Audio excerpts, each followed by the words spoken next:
ለዛሬ በድንቃድንቅ መጣጠፋችን በተወሰኑ የዓለም ሀገራት ያሉ የተለዩ ልማድ፣ ታሪክ፣ ፖለቲካ፣ ሕግ ወዘተ ዙሪያ ያገኘነውን መረጃ እናካፍላችሁ።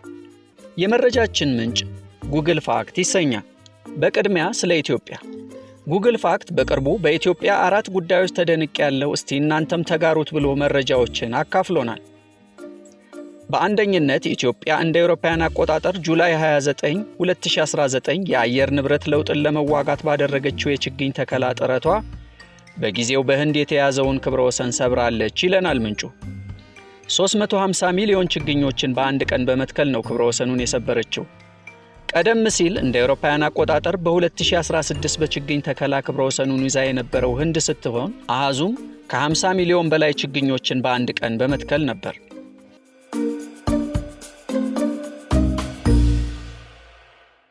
በሁለተኛነት ጉግል ፋክት ስለ ኢትዮጵያ ደንቆኛል ብሎ ያካፈለን መረጃ ኢትዮጵያ የጠፈር ፕሮግራም አላት ብሎ ነው። ምኑ እንዳስገረመው ግን ግልጽ አይደለም። የምድሩን ሳትጨርስ ወደ ጠፈር ሲል እየተሳለቀ ይመስላል አድናቆቱ። የሰጠው መረጃ ግን እውነት ነው። ኢትዮጵያ እንደ አውሮፓውያን አቆጣጠር በ2004 ያዘጋጀችው የጠፈር ፕሮግራም አላት። ለዚህም ፕሮግራሟ ድጋፍ እንደ አውሮፓውያን አቆጣጠር በ2013 የእንጦጦ የትዕይንትና የጥናት ማዕከልን መስርታለች። ዘርፉንም በተማረ የሰው ኃይል ለማጠናከር በ4 የትምህርት አይነቶች የድህረ ምረቃ፣ የሁለተኛና የሶስተኛ ዲግሪ ትምህርት በመጀመር ብዙዎችን በማስተማር ላይ ትገኛለች። በዚህ የጠፈር ፕሮግራም የሀገሪቱን የተፈጥሮና የሰው ሰራሽ አደጋዎችን ቀድሞ ለመተንበይና ለመቅረፍ ደፋ ቀና እያለች ነው። በአፍሪካ ደረጃ እስካሁን 14 ሀገራት 52 ያህል የጠፈር ሳተላይቶችን አስመርቀዋል። ከነዚህ ውስጥ ኢትዮጵያ አንዷ ስትሆን እንደ አውሮፓውያን አቆጣጠር በዲሴምበር 2009 የመጀመሪያውን ሳተላይቷን አስመርቃለች። ስያሜዋም RTRSS ይባላል። በተጨማሪም ኢቲ ስማርት RSS2 የምትባል ሁለተኛ ሳተላይትም አለቻት። ከአፍሪካ ሳተላይትን በማስመረቅ ቀዳሚው ሀገር ደቡብ አፍሪካ ብትሆንም ኢትዮጵያ በቅርቡ ጀምራ ጥሩ እንቅስቃሴ ከሚያደርጉ ሀገራት መካከል ተመድባለች። ቀደምት ኢትዮጵያውያን በጠፈር ምርምር የታወቁ እንደነበሩ የታሪክ ድርሳናት ያሳያሉ። ኢትዮጵያ ኢንጂነር ቅጣው እጅጉ የተባሉ የታወቁ የጠፈር ተመራማሪ የነበሯት ሲሆን እንደ አውሮፓውያን አቆጣጠር በ1948 በቀድሞ ከፋ ጠቅላይ ግዛት ተወልደው በ2006 በአሜሪካን ኤውስተን ቴክሳስ ግዛት ላይ በድንገት ያረፉ ናቸው።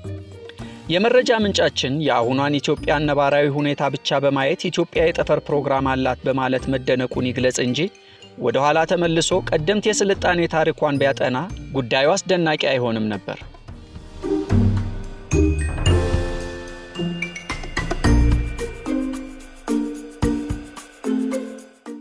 በሶስተኛነት ጉግል ፋክት ስለ ኢትዮጵያ ደንቆኛል ብሎ ያካፈለን መረጃ ስለ ኢትዮጵያዊ ንጉስ አጼ ዘርዓ ያዕቆብ ነው።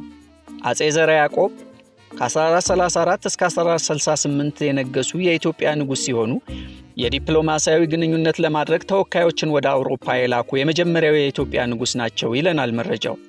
አጼ ዘርዓ ያዕቆብ በዘውድ ስማቸው ቆስጠንጢኖስ ከአባታቸው ቀዳማዊ ዳዊት ከእናታቸው ንግስት ክብረ እግዚ እንደ አውሮፓውያን አቆጣጠር በ1399 ከአዋሽ ወንዝ አጠገብ ትገኝ በነበረው ፈተገር ክፍለ ሀገር ተወለዱ። ያረፉት ደግሞ በደጋ ደሴት ጣና ሐይቅ። አጼ ዘርዓ ያዕቆብ በጦር ውሏቸው ብቻ ሳይሆን በጻፏቸው ከ20 በላይ በሚሆኑት መጽሐፍቶቻቸው ይታወቃሉ። መጽሐፈ ብርሃን፣ መጽሐፈ ሚላድ፣ መጽሐፈ ሥላሴ፣ መጽሐፈ ባህሪ፣ ተአቅቦ ምስጢር፣ ጦማረ ትስብዕት፣ ስብሃተ ፍቁር፣ ከሂደውተ ሰይጣን፣ እግዚአብሔር ነገሰ፣ ድርሳነ መላእክት፣ ተአምረ ማርያም፣ ዜና አይሁድ፣ ጊዮርጊስ ወልደ አሚድ፣ ተአምረ ማርያም ወኢየሱስ፣ ተአምረ ትስብዕት፣ ልፋፈ ጽድቅ፣ ትርጓሜ መላእክት፣ ተአምረ ጊዮርጊስ፣ ተአምረ ወንጌላት፣ መልክዓ ማርያም፣ መስጠብቁ ዘመስቀል እና ሌሎችም ናቸው። ሁሉም መጽሐፍት ሃይማኖታዊ ይዘት ያላቸው ናቸው። የመረጃ ምንጫችን እንደጠቀሰው አጼ ዘርዓ ያዕቆብ ከኢትዮጵያ ነገስታት 265ኛው ነበሩ። እንደ አውሮፓውያን አቆጣጠር በ1450 ዓመተ ምህረት ዲፕሎማሲያዊ መልእክተኞችን ወደ አውሮፓ ልከዋል። ቀደም ሲል ሲሲሊያዊውን ፔትሮ ሮምቡሎ የተባለውን መልእክተኛ ወደ ህንድ በመላክ በሰለጠነ የሰው ኃይል ድጋፍ እንዲደረግላቸው ጠይቀው ውጤታማ ግንኙነትን አድርገው ነበር። በዚህም ተበረታተው ሮምቡሎን ወደ አውሮፓ ልከውታል። ሮምቡሎ በቅድሚያ ፖፕ ኒኮላስ አራተኛን ጎብኝቷል። የዲፕሎማሲ ተልእኮ ዋና ዓላማ ግን የጊዜው የኔፕልስ ንጉስ የነበሩትን አልፎንሶ አራተኛን አግኝቶ የአርጎን ፍትህ ሥርዓትን ወደ ኢትዮጵያ ማምጣት ነበር። ከተልእኮውም አጼ ዘርዓ ያዕቆብ ማለፊያ ጥቅም አግኝተዋል። በአራተኛነት ጉግል ፋክት ደነቀኝ ብሎ ያካፈለን መረጃ ደግሞ አፍሪካውያን ከአውሮፓውያን በፊት ክርስትና እምነትን የጀመሩ ናቸው ብሎ ነው። ለዚህም ኢትዮጵያ ክርስትናን ከማንኛውም አውሮፓዊ ሀገር ቀድማ በአራተኛው መቶ ክፍለ ዘመን ጀምራለች ይለናል። በአራተኛው መቶ ክፍለ ዘመን በአክሱም ዘመነ መንግስት ክርስትናን ዋና ሃይማኖት በማድረግ ይታወቃሉ። ኢትዮጵያዊው ጃንደረባ ቅዱስ ባኮስ ትውልዱ ከአክሱም ሲሆን ስሙ ባኮስ ወይም አቤላክ ይባላል።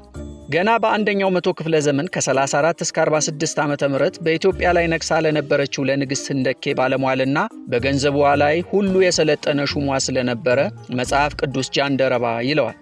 በእርግጥ ጃንደረባ የሚለው ቃል በተፈጥሮ ሕጽው ወይም ስልብ የሆኑ ወይም በሌላ ምክንያት እንዲያ የሆኑ ሰዎች የሚጠሩበት ቢሆንም ለባኮስ በስልጣን ስምነቱ ቃሉን ተጠቅሞበታል።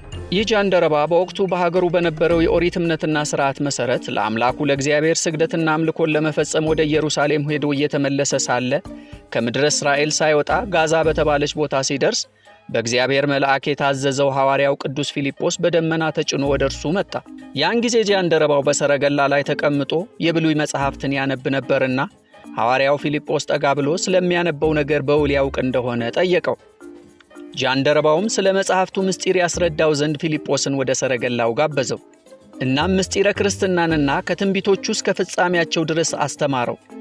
ስለ ክርስቶስ የባሕርይ አምላክነትም ገልጾለት ነበርና በአምላክነቱና በአዳኝነቱ አምኖ እንዲጠመቅ አደረገው። ከዛም ጃንደረባው አዲሲቷን ወንጌል ተቀብሎ ክርስትናን ወደ ወገኖቹ ወደ ኢትዮጵያውያን በ34 ዓመተ ምህረት ይዞ መጣ። ቅዱስ ዮሐንስ አፈወርቅ ጃንደረባው ለወገኖቹ ሐዋርያ ሆነ ሲል እንደተናገረው ወደ ሀገሩ ከተመለሰ በኋላ ትምህርተ ክርስትናን ሰብኮ በርካቶችን አሳመነ። ቀጥሎም ሀብቱን ስልጣኑን ትቶ ከኢትዮጵያ እስከ ህንድ ድረስ እየተዘዋወረ ወንጌልን ሲያስተምር ቆይቶ በሀገረ ሊቢያ በሰማዕትነት አረፈ። ጉግልም ይህንን እውነት ጠቅሶ ኢትዮጵያ ከአውሮፓውያን ቀዳሚ ሆና ክርስትናን የተቀበለች ሀገር ናት፣ እኔ ደንቆኛል እናንተም ተደነቁ ብሎ ያጋራንን አካፈልናችሁ።